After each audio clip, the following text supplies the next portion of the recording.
Welcome back, guys, to week 13 of the Degenerates, brought to you by Breaking Down the Tape, sponsored by Flask Cap. If you guys ever want to drink responsibly, go get yourself a Flask Cap with a little good Christmas deals. Yeah, got some good Christmas deals going on too, as a matter of fact. Oh yeah, totally. Get up on that. And we're still working on getting those promo codes. You know what? I actually haven't sent him the message like I said I would. I completely forgot. I am. Producer here sucks. What the weekly report for week 13 is here. Top 3 teams for week 13 was MJ GOAT, Nate, and myself. 152.40 for MJ GOAT, 140. I was number 2. Yeah, you were number 2. 0.54 for myself and 144.34 for Nate. Worst team this week was, Christy, baby's got Dak, 85.70. I'm going to buy a toilet bowl seat and pimp it out for people who for the person who has the most worst of the weeks. That's the person that's going to win the toilet bowl seat. Or the person at the end of the year with the shittiest record. You know what? I like that. I like that for the league losers having a pimped out toilet bowl seat. I like it. You get a reward for being shit. Exactly. That's part of your punishment is you have to post a photo on all of your social medias with your toilet bowl seat. You gotta have your toilet bowl turd sitting on the table with you. It's gonna be a fossilized actual piece of shit from Hector. It's going to be my shit, just fossilized. It's my shit in a box. Anyway, some of the players of the week, we got Jalen Hurts for MJ GOAT, 34.4. Christian McCaffrey also for MJ GOAT, 28.6. Devontae Adams, 37.7 for myself. Dulcich, tight end for the Broncos for Nick, 14.5. McManus, 13 points for Nick as well. And the defense for Monkey, the Brown, 1 point. Some of the bench warmers, man.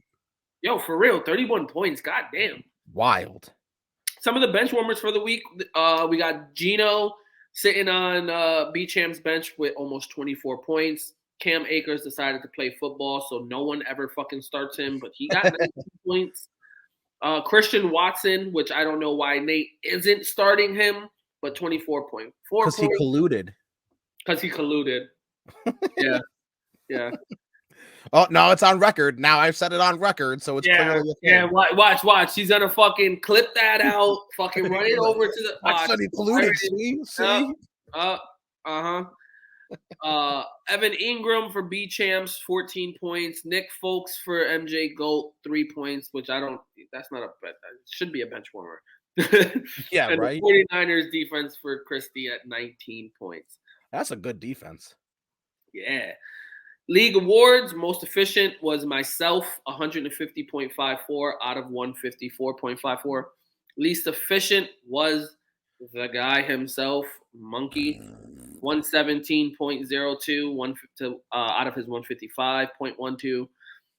Highest points in the loss was Nate. He did score 144.34, but it was not enough to beat me. Lowest points in the win, Frank versus Christie, 115.94 to 85.7. Biggest blowout was MJ GOAT on Blacklisted. 152.4 to 96.74. We don't have to talk about this next one. Narrowest victory. Sucks to suck.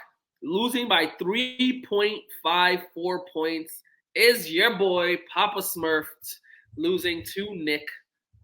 That's losing by 3 points with 8 seconds left in Monday Night Football. With 8 seconds, yes. Rachaad White. God damn it. Left. That sucks. Overachiever, Nate, 144.34. He was only projected 106.8.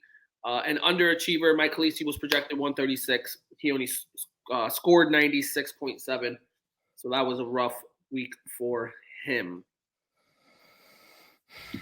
I had the playoffs, right? All the things happened that needed to happen, and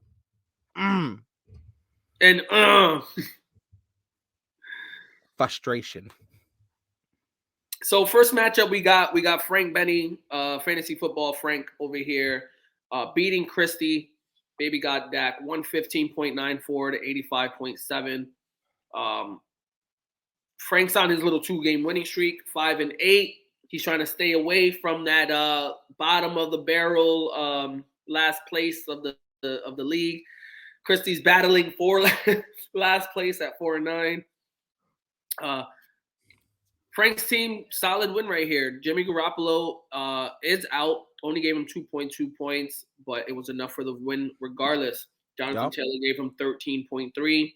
He did start P. Ryan, 21.5. Does he Good have start. Joe Mixon? He doesn't, but that was a solid pickup to pick him up. Yep.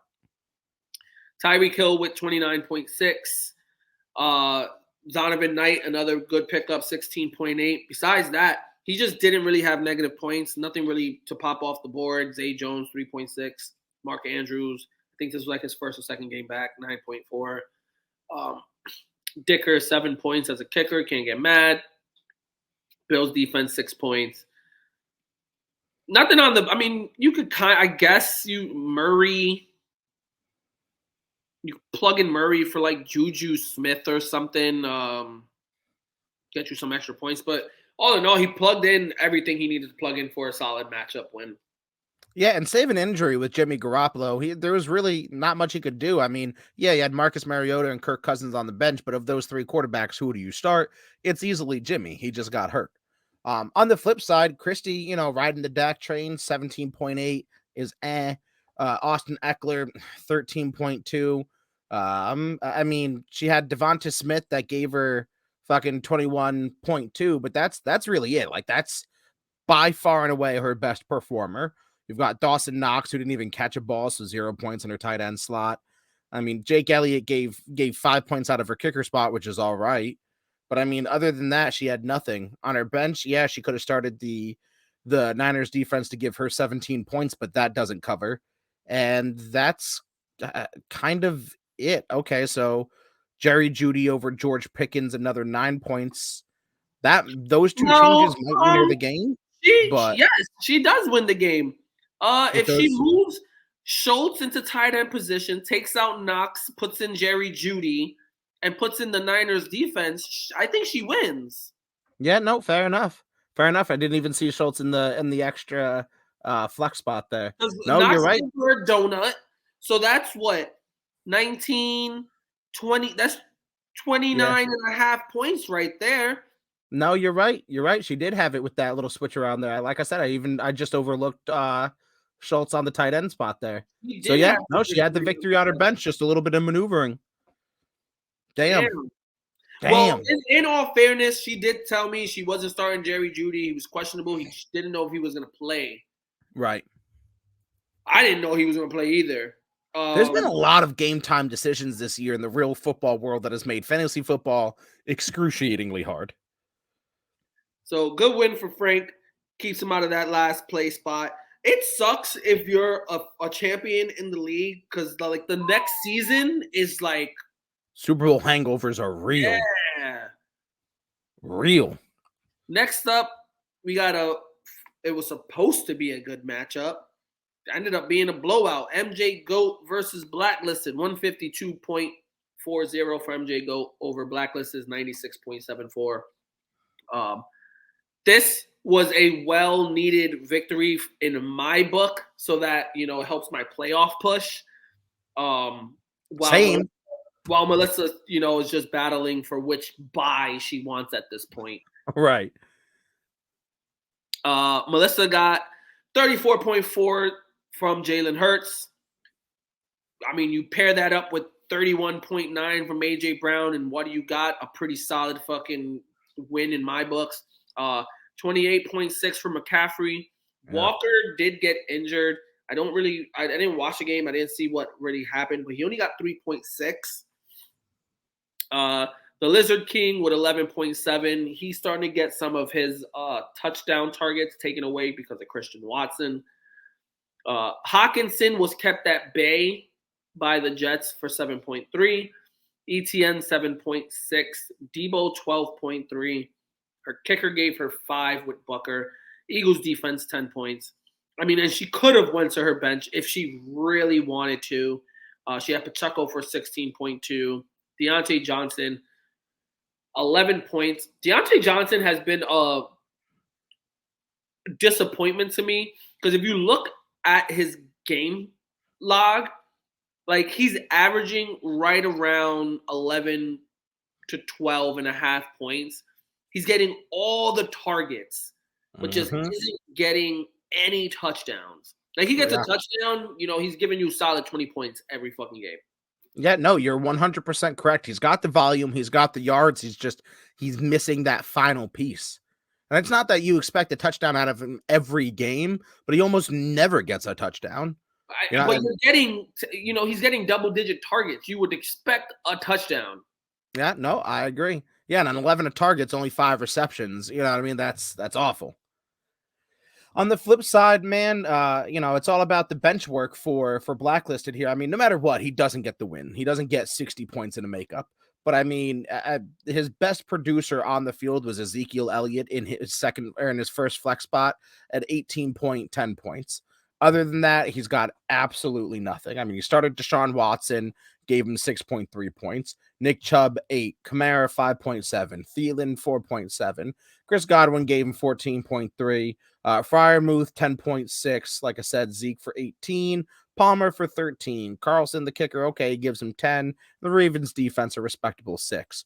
But he leaves 19.5 points with Mike White on the bench, or 21.26 points with Justin Fields on the bench, and 12.5 with Damian Pierce on the bench. Now, given all of the factors, I don't think nobody starts a different team, given all of the factors going into this game. But hindsight's 2020, and in the end, it still wouldn't have netted a victory. I see where he was going with starting Deshaun Watson. He likes, sexual predators. I'm joking. He was trying to do the tandem of Watson and Nick Chubb, even though that doesn't really is not a combination I really like because Nick Chubb isn't really incorporated much in the passing game as Hunt is. Well, that and you expect against a shit Texans defense, your comeback game, your revenge game, you expect like this monster game out of them, but just shit the bed. Definitely has some cobwebs. You should have went with Mike White. Yeah, I mean, apparently, Mike White QB1. Anyway, MJ Goat with that victory. She, if I'm correct, and we'll get there when we get to the standings, she's in the first bye, back on top of the leaderboard as the number 1 team in the league. Blacklisted, taking this L really helps me out. I appreciate it. Would have helped me too. Next up, we got Papa Smurph, the Book of More Moms, taking this L to Greendale human being Nick, 120.54 to 117 even. Damn, you guys, 6 and 7 for Nick, 5 and 8 for Zach. This is a heartbreaker. I mean, Nick had Lamar Jackson get hurt, 1.34 points. Thought that Zach had the fucking game right there. Rachaad White, 16.9 points with the game winner against Zach at the end of the game. McKinnon, 14 points. Drake London, 15.5. Higgins, 12.5. Dolchek, 14.5. A.J. Dillon with 20.9. Jalen Waddle did not get the memo that San Fran, they had a game that day. 1.9. McManus, 13, and the Packers defense, 10. He did leave Cam Akers on the bench with 19. Robinson, 11.1 on the bench from Baltimore's wide receiver core. Yeah, man, you said it right. It really came down to Rachaad White's touchdown. I was up by 2 points with 8 seconds left in the goddamn game. And then Rachaad White's touchdown fucks me. But Jay Herb's giving you 18.1. Now, it's not what you want out of him, but it's been what he's been given all season. Derrick Henry forgot how to run the ball, gave me 5.8. Kyron Williams, I've been taking a flyer on this kid, did fucking nothing at 0.9 points. Stephon Diggs, you're 22. Amon-Ra St. Brown continues to go off for 34. Cole Kmet gave me 13.2 in the tight end position. Here's where it really fucked me. My flex is 3.6 out of Pittman, 9.6 out of Ayuk.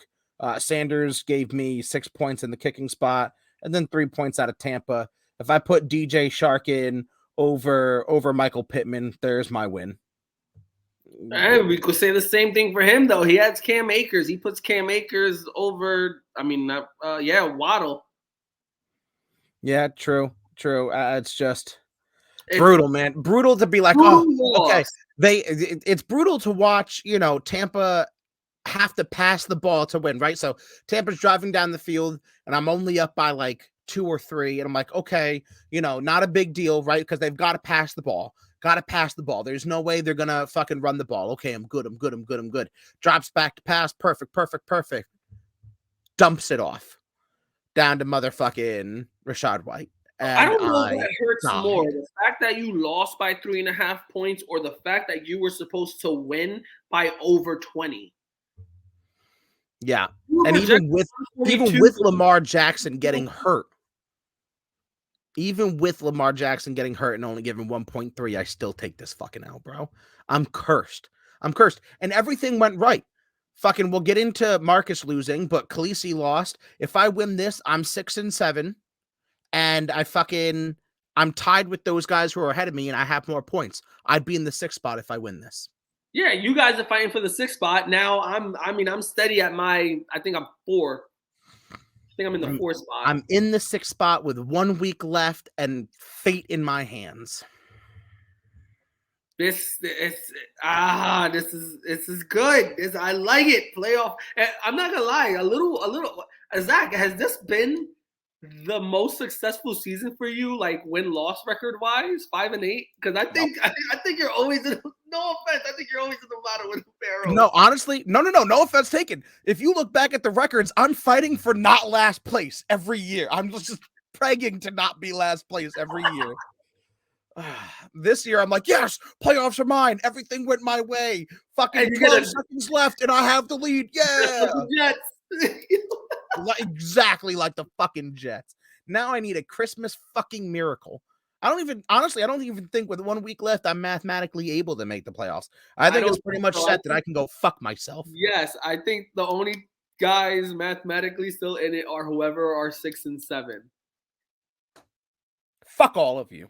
Next up, we have another very good matchup. It was projected 138.5 to 137.1. It was Monkey Whittle making that just versus Marcus Captain Cook. Ended up 117.02 to 108.06. Monkey getting the win. He is now 9-4, battling still with Melissa going into the final week for best record of the league. Also with Brian B. Champs, he's up there with a 9-4 record. We'll get to his matchup. This was a matchup that I needed Marcus to win, so I can, hopefully. Pretty much I needed to win out. I needed Monkey to lose this week and next week to win my division, and I can grab the bye. It didn't work out that way, but I am still in the playoffs, so that's all that matters. Monkey did pretty much with this win. Monkey did solidify his division and his first round bye. 117.02 to 108.06. Monkey had Patrick Mahomes 19.82 points. Singletary. This was a close matchup too. I was watching this game down to the wire. Patty Mahomes and Kelsey weren't really connecting that much. It just came down to Marcus not getting the points that he needed. I know he had one. I forgot who it was playing, but he had one guy still needed to play, and he didn't get the points. But Patrick Mahomes 19.82 points. Singletary 11.1. Jeff Wilson giving him only a 0.3 point. Yeah, that hurt. Justin Jefferson giving him an at-bay 18.6 points. Gabe Davis, 9.5. Travis Kelce left that base. Donut. Suck up 5 points. Browns defense 31. This is a game like when you have Patty Mahomes giving you only 20 points, when you have Kelce giving you 7 points, when you have Justin Jefferson only giving you 18 points. This is a game where you want to steal that win. You want to take that win. Because we know what those guys we've said it all season. Patty Mahomes, Justin Jefferson, Kelce has held down his team the entire season. And in a twist of fate, it was the Browns defense that's this week that holds down his team. And Now he he did left, have points on the bench too. I mean, Cook yeah. 16.5, Robinson 13, and Gallup with 18.3. Yeah, he definitely left some major points on the bench here, but as it were, if the Browns defense doesn't go crazy, if they just put up your average game, shit, if they put up a 20-point game, which is an average game, he fucking loses. So, or above average game. So they had to go bonkers, and look, it worked out for him. On the flip side, Marcus has been riding the Trevor Lawrence train, giving you, 16 points, which is pretty average for him. Dalvin Cook, 16.3 average. Saquon Barkley, 19.10, exactly what you expect. Claypool, a little underproduction at 5.8. Christian Kirk, kind of giving you your average 16.4. George Kittle, way underproducing, 4.2. Montgomery, a little above average, 16.7. Gus Edwards, you can't trust Baltimore running backs, 1.2. And honestly, you kind of it was favored for Gus Edwards because fucking Lamar Jackson goes down. You'd expect them to lean more heavily on the runs, but 6 carries for 12 yards doesn't get you shit. Tyler Bass at 7 points and the Patriots defense at 5.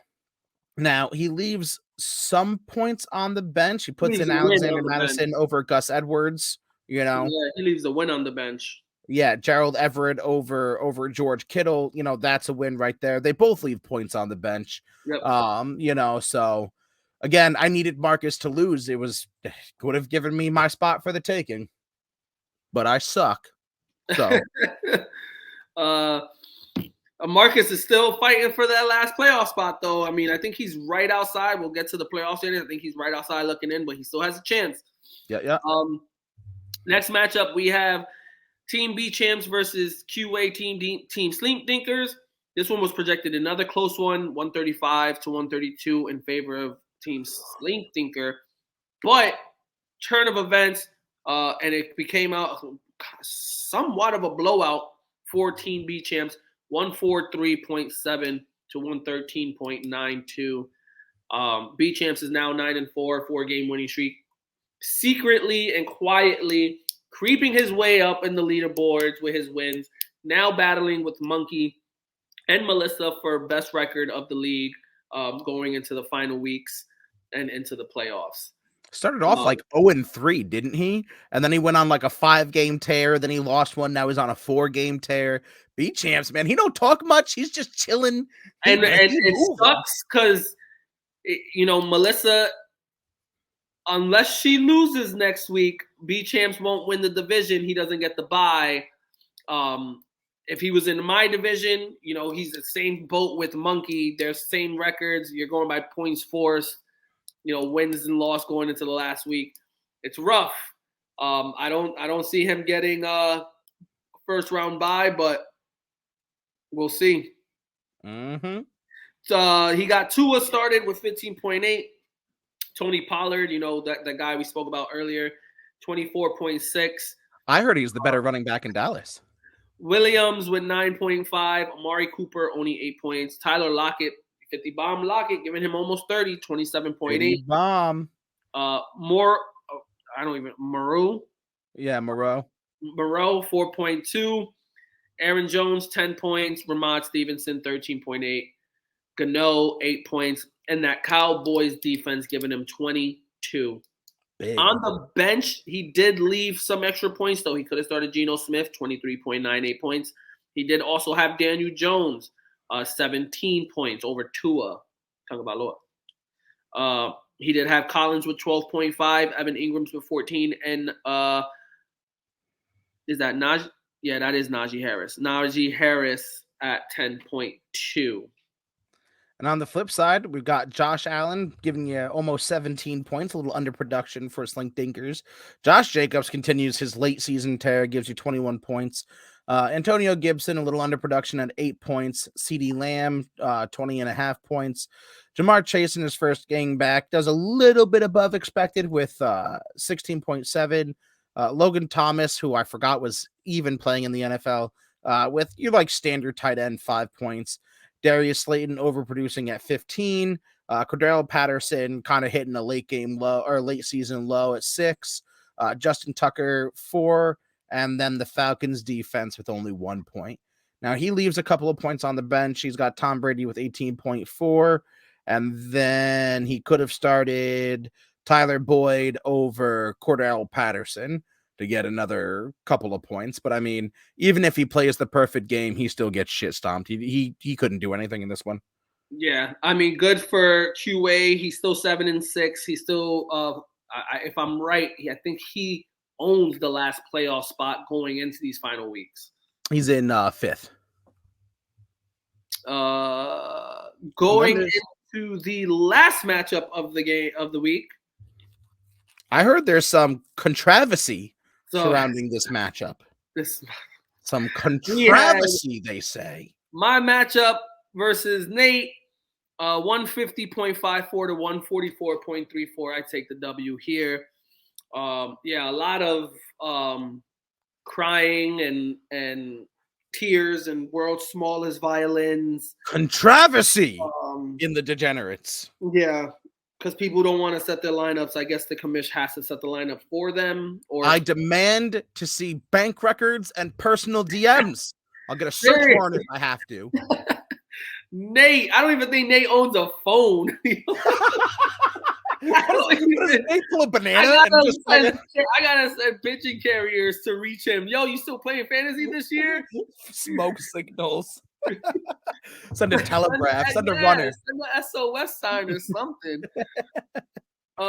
Joe Burrow 30.04 for my starting quarterback. Miles Sanders 11.8.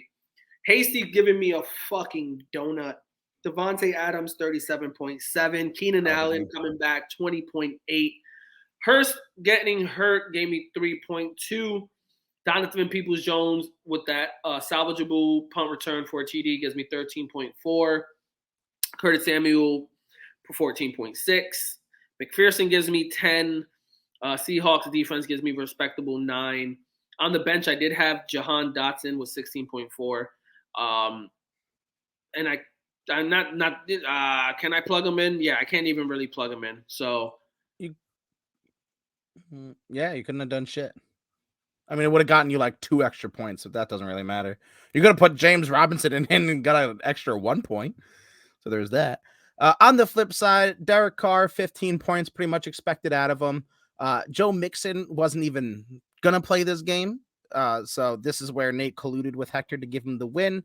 No, it wasn't that, because I don't know if it was that, but he had a tight end in there that wasn't, and then right before the Saints game, he put in Taysom Hill. He had Olave and Taysom Hill left. Okay, sorry. And who would have thought Chris Olave only gives you 10.5 points? He still could have won. I got the controversy wrong. But he's got Swift for 21 points, Metcalf for a nice 26. Like you said, Olave for 10.5, Taysom Hill for 13.3. Like we said in the regular episode, Taysom Hill is one of those tight ends in the weird position where he's either going to give you fucking crazy points or no points. He's very much a floater. Garrett Wilson doubling up his expected at 24 points. Terry McLaurin having a shockingly good game at 24.5. Brett Maher, 5 points. And the Steelers defense at 4. He leaves Christian Watson on the bench. Could have gotten him an extra 12 points. That's the win. I mean, if you put like Watson I said, if you put Watson in over Olave, it gives him the win. But yeah, but since I don't think he was going to start Watson over Olave to begin with. Now his you can kind of say the Mixon thing, but then I got Hasty giving me a donut. So. How much did it cost you? I just want to know what Nate can be bought for. What, my chicken Philly that I got? I demand to see bank records and DMs. Monkey's just in his feels.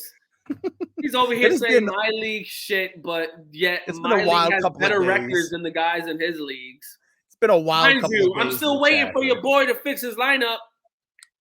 Last playoff spot open, but yet who colluding? I heard you're colluding. I'm just here for the fucking chaos. Nobody, listen here. To be honest with you, our chat, maybe someone speaks in the chat once or twice a week, and I have a feeling that the DMs look very, very similar, especially now that the trade deadline is gone. I doubt many conversations happen. I think my most DM was Melissa. Me trying to figure out a Devontae Adams trade for an RB. To be honest, Melissa's been in my DMs the most too before the trade deadline. Oh, I know you need this. I got this. I know you need that. I got that. In everybody's DMs. I was gonna say, if you poll the league, Melissa be in everybody's DMs. She was in everybody's DMs because I know she was in Christie's too. Melissa out there working the DM street corner. We know what you do. All right, we know. And then backing out of deals last minute. Yeah, we see you, shiesty. Anyway. So I take that. I'll take that win. I am now 8-5 from starting 0-3. I am now 8-5, and firm in my playoff push.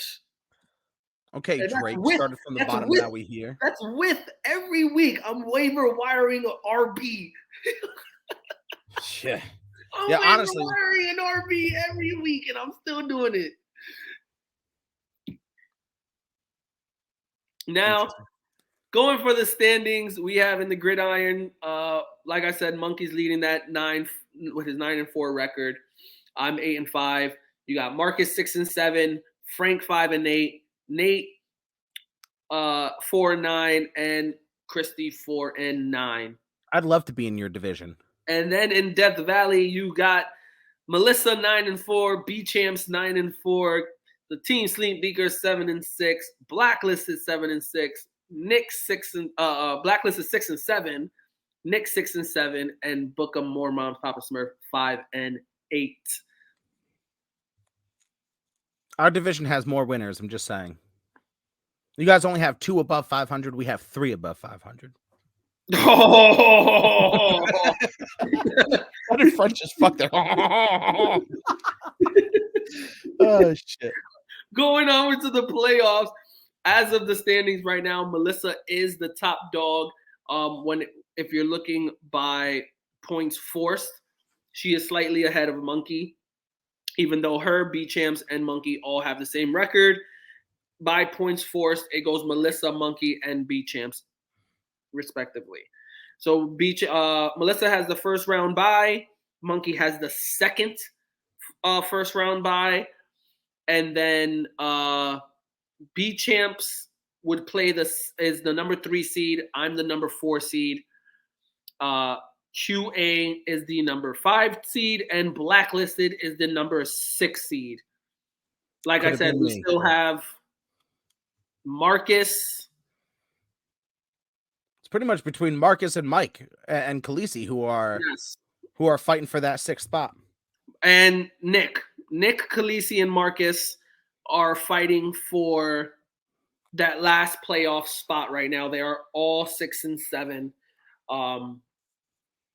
Now, going into the next week, if Team Slinkbeaker QA loses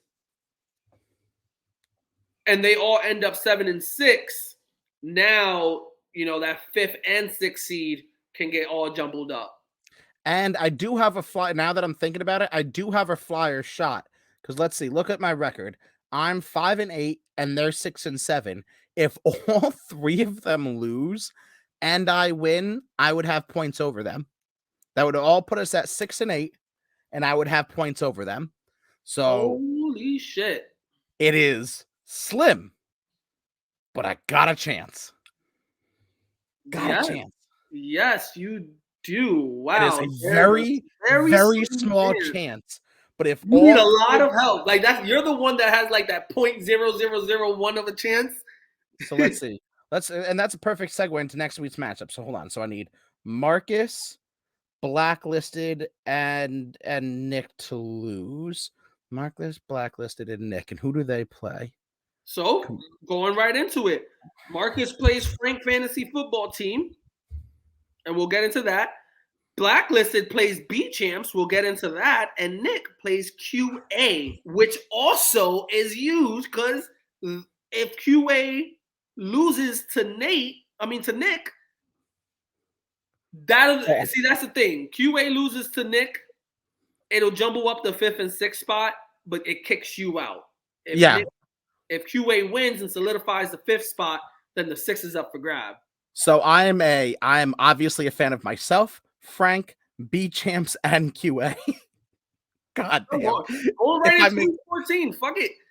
We got Frank Fantasy Football Team versus Marcus. Projections 129 to 121 respectively in favor of Frank. This is another one that can jumble some shit up. Frank's 5-8, just like you are. Marcus is 6-7. This could be another jumble up. Frank is projected to win right now. Have a chance. Let's go, Frank. Let's go. I got Frank. Frank said, Kirk Cousins playing Detroit. Give me at 1:00 on a Sunday. I can't doubt Marcus's abilities of getting into the playoffs. Marcus usually is a side. Marcus is gonna go 7-7. Trevor Lawrence is gonna break his leg the first play of the game. Gonna give him 0 points. He's never gonna recover. Next up, we got Blacklisted versus B Champs. Projection as of right now is 132 to 129 respectively in favor of Blacklisted. Lineups still need to be set and all that jazz. I'm still gonna go with Team B Champs. I think he has the stronger squad. B Champs is gonna go crazy. And it's a perfect thing because it's Tony Pollard versus Ezekiel Elliott. We're gonna see on the points that Tony Pollard's gonna go fucking nuts. Yeah. So that and B Champs is fighting for number 1 in the league. Next up, we have Nick versus QA. Projection right now is 116.8 to 105 in favor of Nick. QA still got a few. Got 1, 2, 3, 4 people on bye. He needs to figure out his lineups. QA, don't do this. Don't collude. Don't do this to me. Don't do it to me. You got to do something. Look, he's got 3 people on bye, and he's only supposed to lose by 11. Give me QA. Nick, this is interesting though, because if Nick does beat QA, that fifth and sixth spot is just who knows who's playing who. Yeah, there's so many outcomes, but I need half this league to lose, and I need fucking Nick to be one of them. It's more defining if QA wins this and he locks down number 5, but it's more interesting if he wins. No, I don't need it to be interesting. I need to win, and I need my people to win. Let's go, QA. QA by a milli. Nah, I need Nick. I need Nick to win this. I like to see him chaos. Fuck you. Next up, we got Nazi Nate versus the Widowmaking Duchess, 144 to 119 in favor of Monkey. I don't care about this game. Not much that Nate can do anyway. Monkey's probably going to take this W. Plus, he's already solidified his spot even if he managed to lose this and I managed to win my game, he has me by points forced, so I wouldn't win the division anyway. Yeah, and honestly, I'd take Monkey in this if we're looking at both teams. And last, we have MJ. Not last, but we got MJ Goat versus Papa Smurph. Projection as of right now is 140.4 to 136.4 in favor of MJ Goat, trying to defend her title as the number 1 team in the season and for 2 years running, and solidify her number 1 playoff bye. Papa Smurph squeaking in, trying to get that 5th or 6th spot. I'm still alive. I'm going to take me in this. Christian McCaffrey is going to get hurt first play of the game. If he even plays, they're going to bench him to rest him. So he's not going to play. Donta Foreman's going to get shut down and fumble the ball away. Give me Papa Smurph. I'm going to take you in this one. I'm going to take you in this one. Melissa doesn't really need this victory. Yes, she wants to keep her top spot as number 1 team in the league. But if Melissa manages to lose this game to you, 1, it shakes up the 5th and 6th seed. 2, if Monkey wins, she loses. Monkey gets the number 1 bye. She gets the number 2 bye. That means if I beat whoever I play in the playoffs, I play Monkey before the Super Bowl game. So we can knock Monkey out before he ever sees the Super Bowl. So then you're rooting for me. I like it. That's all that matters. Yeah.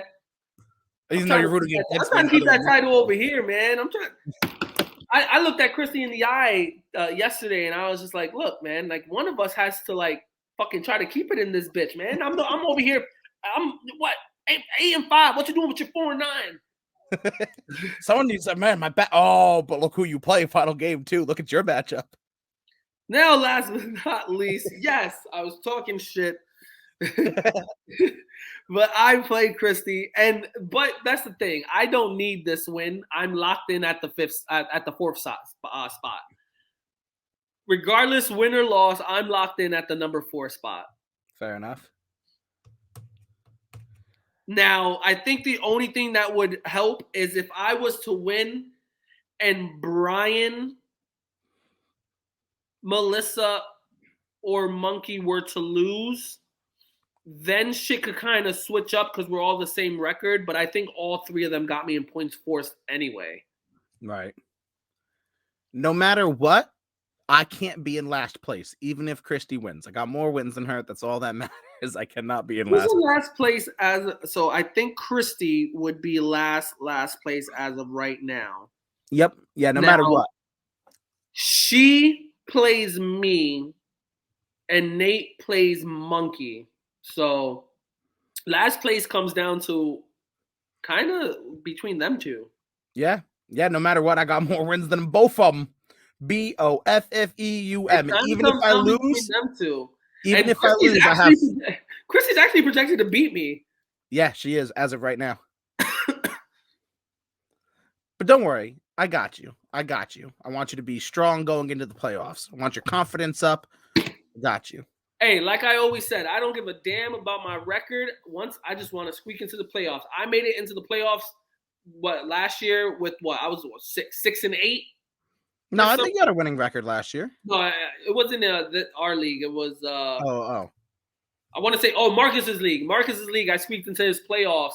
I ended up taking second, but I didn't win it. But I ended up taking second, and I was like fucking 6 and 8 or some shit. Hey. It's 0-0 once you make the playoff, guys. Yeah, it's a whole new season.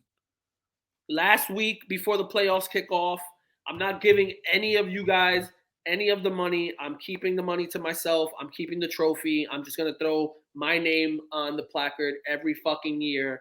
Fuck all you guys. I said what I said. Go Jets. I still have a chance.